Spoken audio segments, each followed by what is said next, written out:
Slavery officially ended in 1865 with the 13th Amendment, but freedom did not truly come for Black Americans. The end of slavery simply marked the beginning of a new system of oppression, segregation, violence, and systemic racism. From the late 1800s through the mid-1900s, Black Americans were denied basic rights by laws, culture, and yes, even by the church. Jim Crow laws were established across the South to enforce racial segregation. Black Americans were given separate schools, bathrooms, water fountains, and entrances. The Supreme Court upheld the idea of separate but equal, even though equality was a lie.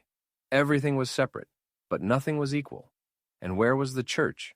In many cases, it was complicit. White Christians went to segregated churches, sang hymns, and quoted the Bible, while ignoring the fact that their neighbors were being denied housing, jobs, voting rights, and dignity. Even worse, some churches actively supported racism by preaching that God intended the races to stay separate. From the 1920s through the 1960s, white families in cities across America used tactics like redlining and restrictive covenants to keep Black families out of their neighborhoods. Banks refused home loans. Real estate agents wouldn't sell homes to Black buyers. Some churches even petitioned to stop Black families from moving nearby. And yet, these same neighborhoods were filled with churchgoers. Many of the people enforcing segregation and racial injustice were deacons, pastors, and good Christian folks.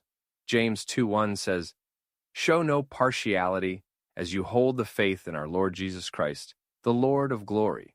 But partiality was everywhere, in the pews, in the pulpits, and in the laws. The church, instead of leading the charge for justice, often chose silence, or worse, opposition.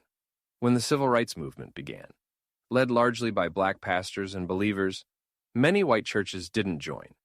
Instead, they accused protesters of being troublemakers, or told them to wait for a more peaceful time. But Ecclesiastes 3:7 says, "There's a time to keep silent and a time to speak." That time had come, and many churches failed the test. The truth is, a nation that claims to be Christian cannot deny freedom, justice, and dignity to people made in the image of God. And a church that stays silent in the face of injustice is not following Jesus, it's following fear, tradition, or power.